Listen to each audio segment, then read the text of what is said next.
All right, so in preparation for your guys' test, I just wanted to review the most recent hypothesis testings that we've gone over, which is our chi-squared test. So remember, there was 3 types of these tests. We could have the test of independence, goodness of fit, and test of homogeneity. So remember, first we got to figure out which type of test that we're going to run, and that's going to kind of determine how we run it and then the results that we get. So looking at number 1 from your warm-up, this is the pink pages in your workbook.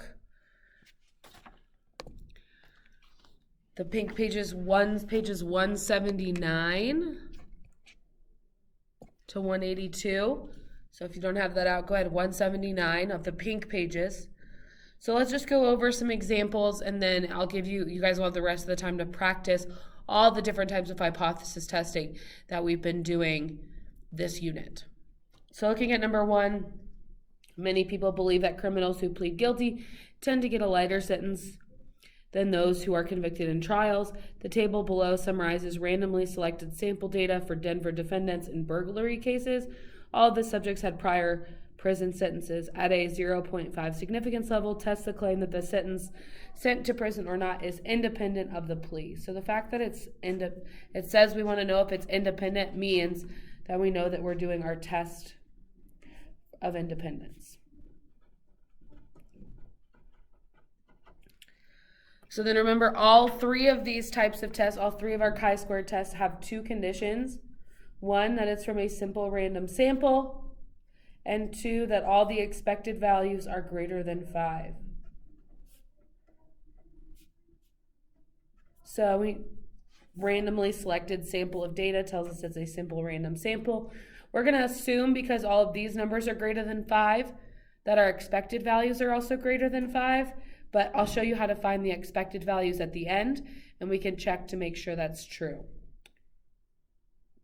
So then we want to test we want to identify the claim. It says the claim right here that the sentence is independent of the plea.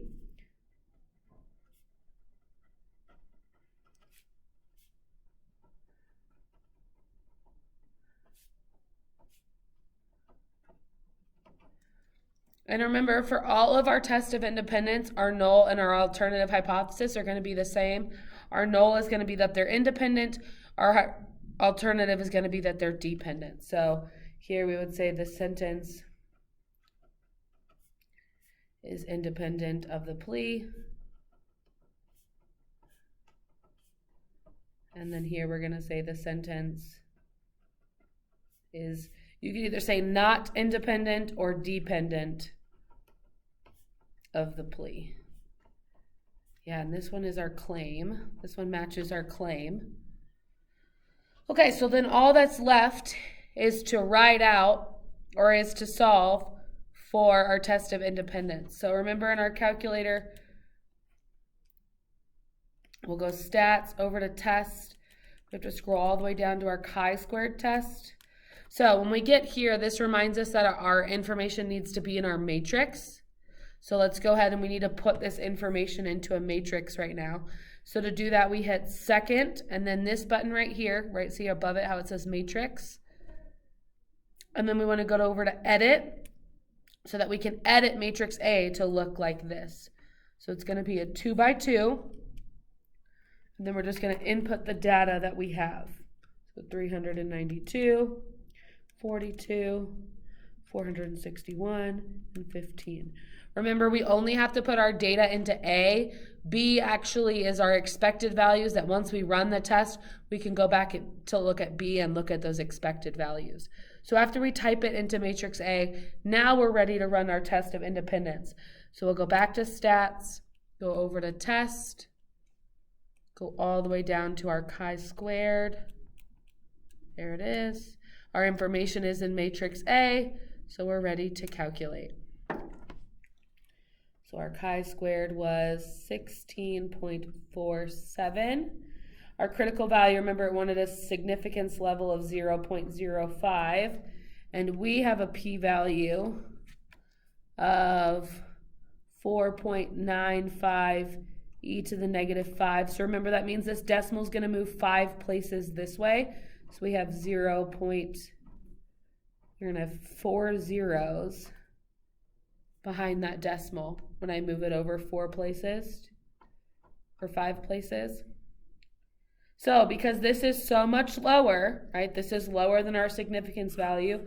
We reject our null hypothesis. So we're rejecting this, which means we're also rejecting the claim. Because our null and our claim were both the same, we're saying that we cannot support our claim. So we can say there's not enough evidence to support our claim.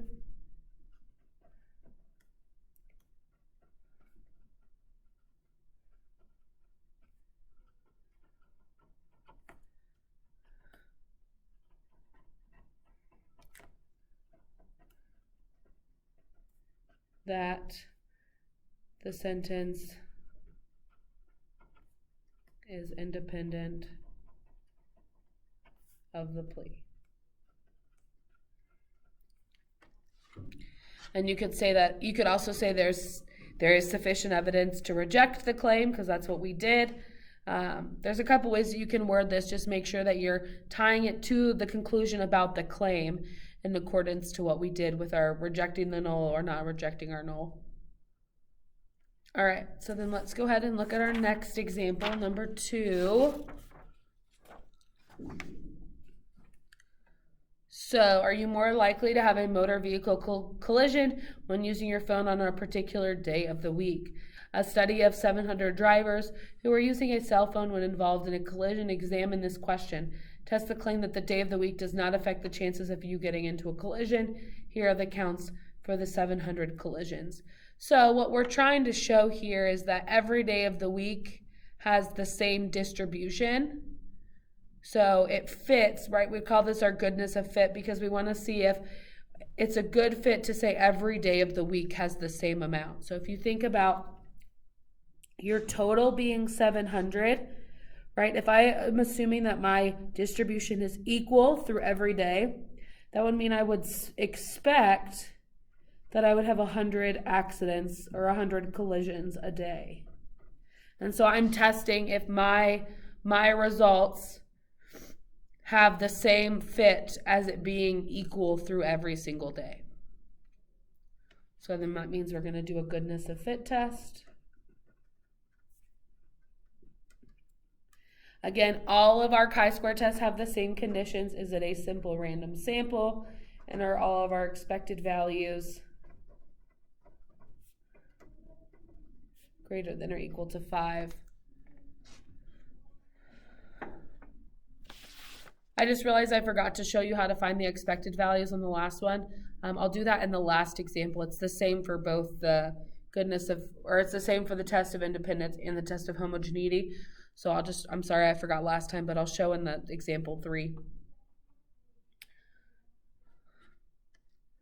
So our claim is that the day of the week does not affect the chances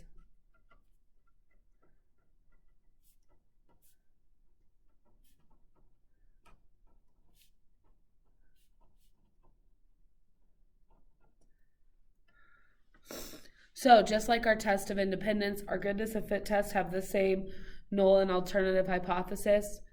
So the null is that the population fits the claim or fits the distribution.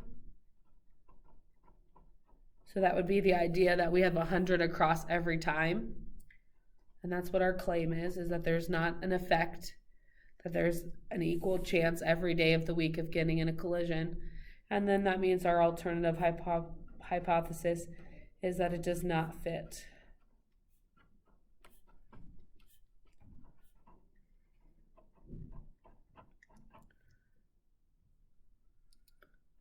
So when running this on our calculator, this is the only one of the 3 that runs differently. The other 2 we run off of our matrix. This one we're going to run off of our list 1 and list 2. So I want to put this information into a list. So I'll go second list.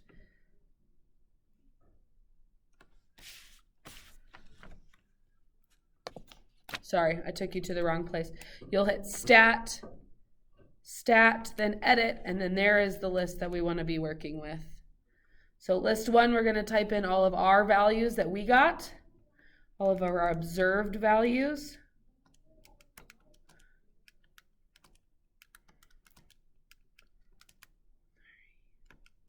And we don't need to put the total. And then in list 2, we're going to put the expected values, which is just 100 for every day. So we hit stat, hit edit, and then we're going to type in our expected value, our observed values into list 1 and our expected values into list 2. So the goodness of fit is where we type in L1 and L2. L1 being your observed values, L2 being your expected values. So now when I go to run my test, we hit stat, go over to test. We're going to scroll all the way down to our chi-squared GOF, because it's a goodness of fit. Our observed values are in list 1. Our expected values are in list 2. Our degrees of freedom, it will usually correct for us, but it's just how many options you have minus 1. So we typed 7 things on the list. So our degree of freedom would be 7 minus 1, which is 6. So then if I hit calculate, oops, I stat, fumbled on my calculator. Let's get back to where we were. We're good there, hit calculate. Good, so I get that my chi-squared is 206.96. They didn't tell us the significance level, but we'll just keep it at 0.5 or 0.05. And then our p-value, we got 6.256 e to the negative 42. That means there would be 41 zeros in front of this 6. So 0.41 zeros and then 625. So that's a very, very small number. So that tells us that we can reject our null hypothesis. And that means we're also rejecting our claim. So we can say that there's sufficient evidence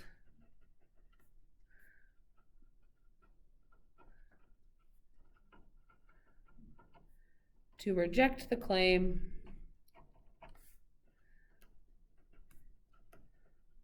that the day of the week does not affect the chances of you getting in an accident.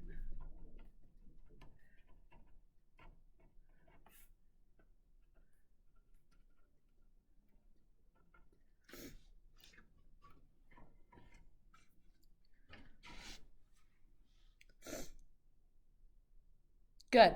So that is our goodness of fit test. So then we got one more example and one more test to look at. So if we go to number 3, aspirin prevents blood from clotting and so helps prevent strokes. The second European stroke prevention study asked whether adding another anti-clotting drug named whatever that is, would be more effective for patients who had already had a stroke. Here's the data on strokes and deaths during the 2 years of the study. So in this one, we're really comparing multiple things. Yeah, when we do our goodness of fit, we're testing kind of the same data against itself. One thing happening, and is that the expected values. Here, we're testing a bunch of different items against the whole. So that's how we kind of know that it's a test of homogeneity instead of a goodness of fit. We're testing more than one thing. So we're testing each of these items against stroke and no stroke. Our goodness of fit test is kind of one item that we're testing against an expected value. Our conditions are still the same no matter what kind of test that we're doing. So a simple random sample. And then are all our expected values greater than 5. And this time I'm going to remember to show you how to find your expected values. But since these are all so high, we're going to assume that our expected values are greater than 5. And our problem doesn't say that we're doing a simple random sample. However, we can't, excuse me, we can't run our tests unless it is one. So considering this was a study, we assume that a study has the best intentions and would do their work on the up and up, meaning that they would run a simple random sample. So we'll check that because we're assuming that our study was done properly as well. So then our claim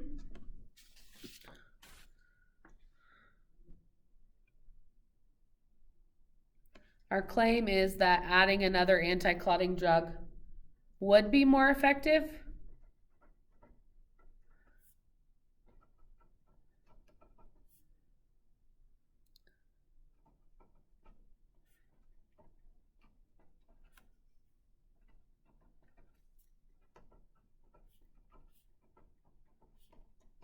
So in this case, we think that these people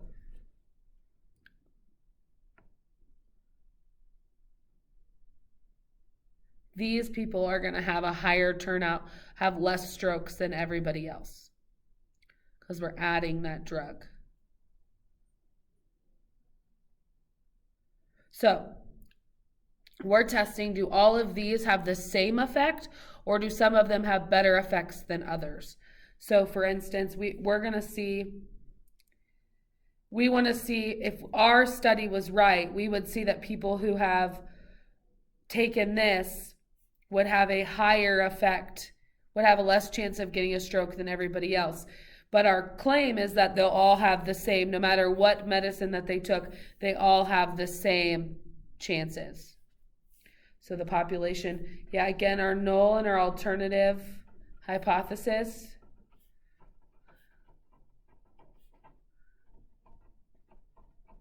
are always the same for our test of homogeneity. So the population has the same distribution. That means no matter which medication you're taking, your chances of stroke or no stroke are the same. And then the population have different distributions.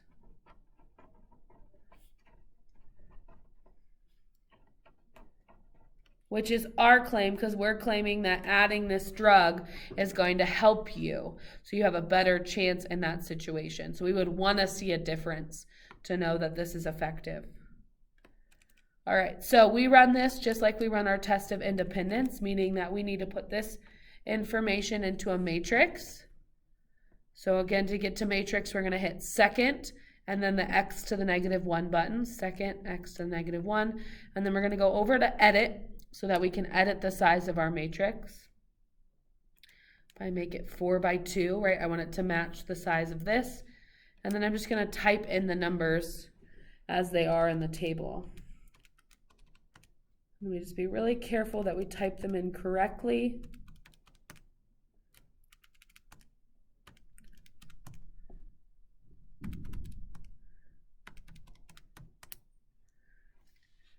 Okay, so we have it typed into matrix A, so that means we're ready to run our test.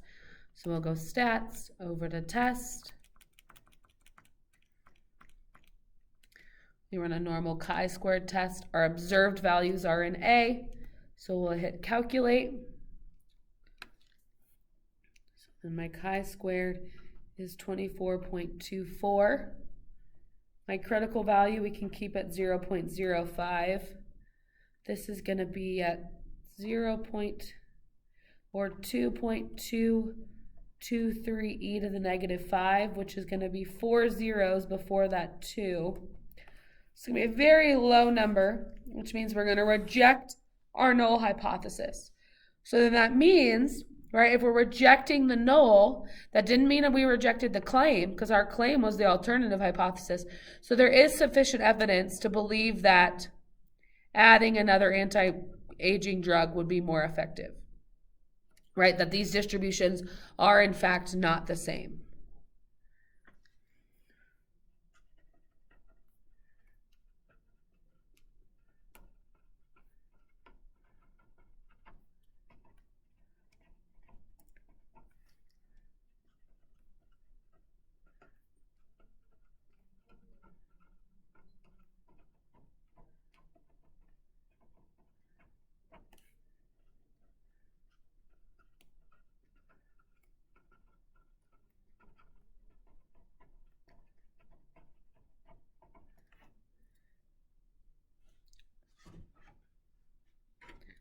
And then if I want to find my expected values, so remember, like I said earlier, if we go to our matrix B, our calculator, when we went to calculate our hypothesis test, actually put all of our values, our expected values, into matrix B for us. So if we hit second matrix and we go to B, and then we hit enter, these are actually the expected values we assume for all of these.